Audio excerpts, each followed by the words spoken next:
makakalimutan sa tanang buhay ko.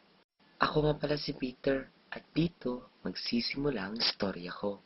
Habang ako'y nag-Facebook, may nag-PM sa akin galing sa taong hindi ko kilala.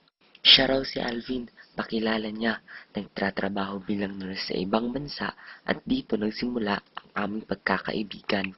Halos araw-araw kaming nag-uusap sa Facebook, umaga man o gabi. Pati sa pagtulog ko, napapanaginipan kong magkasama kaming dalawa. Labis kong ikinatuwa yun dahil tanggap niya kung sino at ano ako. Pati sa pagising ko, Facebook agad ang inaatupag ko para lang makausap ko siya. Hanggat sa dumating sa puntong unti-unti na akong nahuhulog sa kanya. Ngunit nagbago ang lahat pagdating ng bisperas ng bagong taon. Matumal na siya nagre-reply sa mga PM ko sa Facebook. At ang masakit dun, online siya lagi. Sinubukan ko na magpapansin sa kanya sa pamamagitan ng pag-like at pag-comment sa mga post niya. Pero wala ring nangyari. Lagi ko siyang iniisip, araw-araw, minu-minuto, oras-oras, at gabi-gabi. Hanggang sa wala na akong balita sa kanya.